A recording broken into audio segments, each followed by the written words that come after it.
anyone who's adopted a pet from a shelter or a rescue is likely familiar with the term overcrowding. For every dog or cat that finds a forever home, it seems like there are half a dozen new ones waiting in the wings. So how do we help the situation, even if we can't bring an adorable new animal into our home? Dr. G here from Rascal Animal Hospital for today's Find a Friend segment. Good to see you, Dr. G. Good to see you too. All right, we got a couple of little guys with us today. Who do you have? These little rambunctious, full of energy little puppies. This is Edward and that's Enrique. Okay. And these guys are about 3 months old, about healer mixes.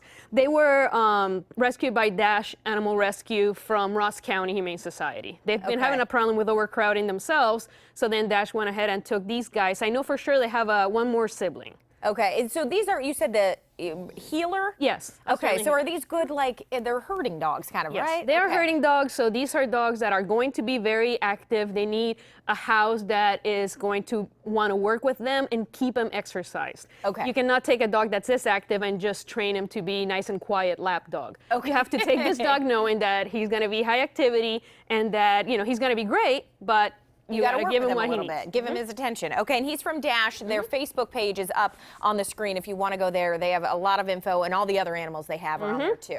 Okay, so we talk about overcrowding, Dr. G. It kind of comes up a lot because it's a situation that most rescues and shelters deal with, isn't it? It is a horrible problem. You know, animals continuously come in and they don't leave the shelters as quickly as they come in.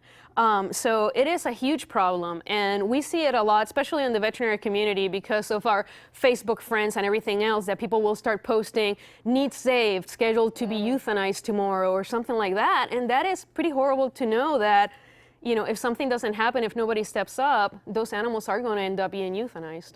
And something I don't think many people consider that you mentioned is that same exact thing. So vets, people involved in the rescue organizations, they have something called compassion fatigue. Yes. So what is that? So compassion fatigue is a secondary stress disorder. So basically what happens is that you start seeing so much pain, so much suffering, so much helplessness, and nothing that you can really do, or you can help this one, but then there's the next one. So it's like, it never ends. Right. So that's where that compassion fatigue happens. And the people that suffer from it, they will get depressed, they will experience physical pain. And then when it gets really bad, they get to that time of hopelessness where they don't really care anymore. So, and that becomes a problem. You know, you don't want to be completely detached from what's going on. Okay, and so all of this, obviously, one of the biggest things that you're an advocate for is spaying and neutering your pet.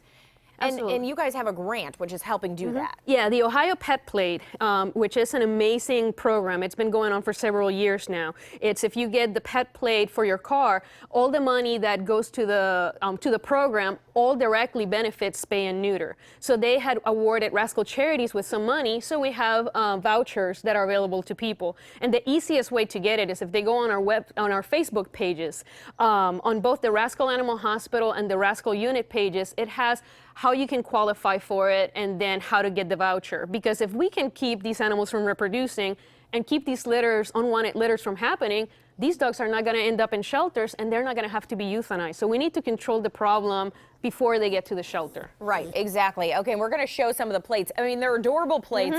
Everybody has, you know, a dog, a cat, or just I love pets in general, right, that they could put on their car. Yeah. And then this is going to help right here in Central Ohio, which I think is big, that you guys are getting a grant from this statewide program. That's amazing, and showing you that it really does help right in your neighborhood. Absolutely, and we accepted both in our Dublin location as well as in the Rascal unit. So people have been taking advantage of this plate. We launched it around July, and people have been taking advantage of this. It's only $20 to fix their cat, including rabies vaccine, and $35 to fix the dog, including rabies vaccine. So we have had so many people take advantage, and we still have money available. So we want to use it up so that next year we get more money and we can help even more animals. Okay, there you go. Go to Rascal's website, which is coming up on screen. You can find out more about the Pet Plates program, where to go, how to buy it. And of course, if you want to adopt either of these rambunctious little adorable guys, you can go to Dash Animal Rescue. They have a great Facebook page, and you can fill out an application right there. All right, Dr. G, thanks for being with me, and Enrique and Edward. And Edward as well. All right.